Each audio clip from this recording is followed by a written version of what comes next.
sa ating Panginoon, pangalawa ko sa ating mga mahal ko na pamilyang subok. Dahil kung wala po sila, wala po itong tumutulong po sa ating mga anak.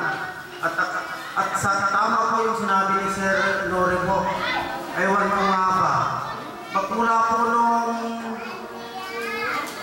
bata po kami, napapansin po namin, pati nga po, pati yung binata pa po ako noon, napapansin na namin, mga pipi po, maraming po sa kabagmundi po sa Salumagi, sa Tablang po.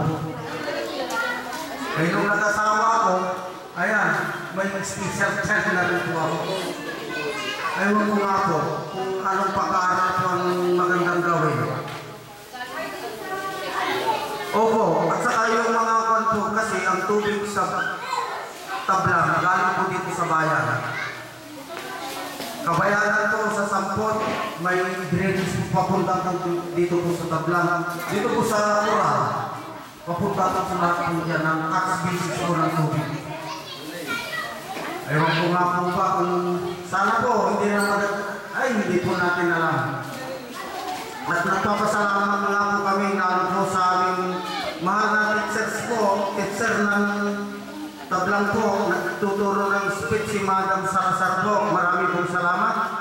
Sa mga lahat po, unang-una po sa aking teacher po, nung high school po ako, si Madam Istan, lalong-lalo na po sa ating founder po. Nagpapasalamat po kami sa buong pamilya po ng Alonso.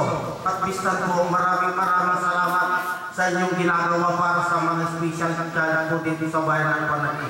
Inuulit ko po, sana po wala ang inyong kalusugan ay bigay po ng Panginoon taon-taon po para makita-kita po tayo. Magandang hapon po sa ating lahat.